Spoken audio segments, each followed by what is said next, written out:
Hello everyone, this is Maureen and welcome back to another day of praying through the darkness.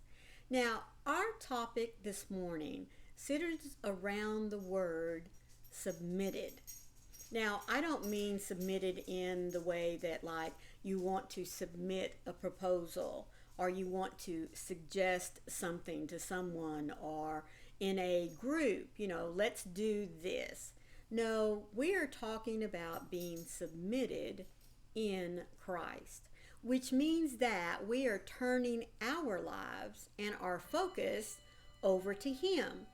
Now, we do that with the understanding that as a child of God, we are committed to His plan, to the purpose that He has for us once we become His children. Now, you might think that submitted is not quite the word, but stop and think about it. When you accept Christ into your heart, you are surrendering. That's what you're doing. You're surrendering. You are submitting yourself to His power and His glory. And in that submitting, you are accepting not only His love and His grace, but the plan that He has for you. Now, I know that commitment, submission, being submitted can kind of go against the grain of things that we want to do. I mean, we're only human, and although that we're only human is an excuse, it shouldn't be. Because once we set ourselves on the path of following Christ, being like Him, we start to see exactly what He was about. And we all know that His mission was pure love. Not only love of what He was giving to us, but the love that His Father has for each and every one of us. Christ submitted Himself to His Father's wishes. And so if we are to be submitted in Christ, we are submitting ourselves to our Father just like Christ did, which means that we are going to fulfill the plans that He has for us. Do we always know what those plans are? No. But you know what? That's okay. We're not supposed to know everything all at one time. Because as you know, even though we set out with a schedule, get up in the morning, all right, this is Wednesday, I'm going to do this, and this. Now that is what we plan on doing, but we all know life gets in the way. All it takes is for one little hiccup to happen, and the next thing you know, the whole schedule's just blown all to pieces. And that's the same way it is with God's plan. He has a plan for us. So long as we follow that plan, we are right on schedule. But we like to, every once in a while, interject our own thoughts, our own opinions, our own suggestions. And what happens? Everything gets derailed until we step back and say, okay, looks like I made a boo-boo. Looks like my plan's not working, so God, can you take this mess that I just made and fix it? Can you get us back on track? Can you help me see the plan that you have? So by being submitted in Christ, we are setting ourselves, we are agreeing to a life of love and service and being just like Jesus was. And that's what God wants for us to do. He sent us the perfect example of what we should be as Christians.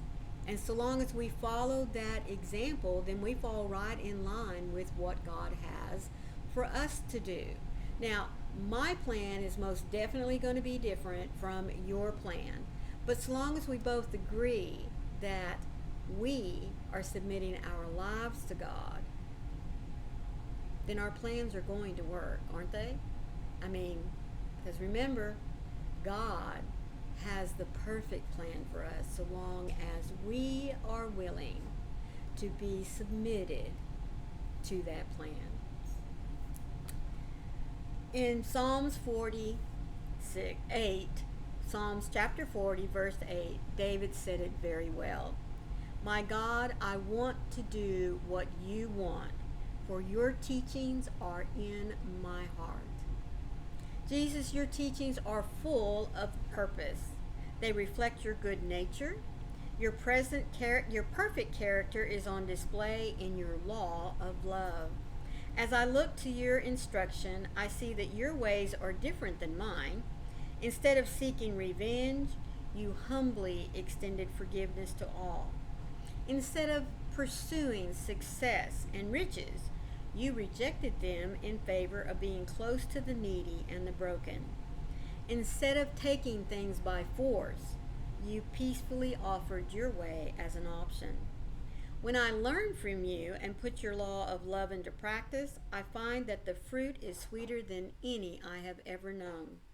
Your love satisfies in ways that no amount of worldly success could.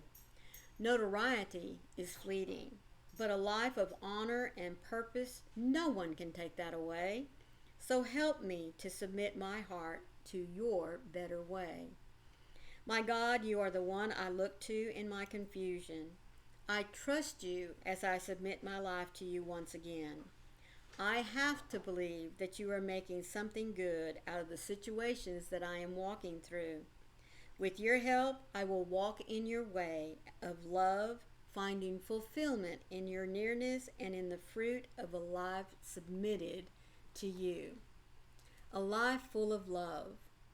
A life that is Christ-like, as near as we can make it here on earth, is going to bring to us riches that we cannot begin to imagine when we are finally called home.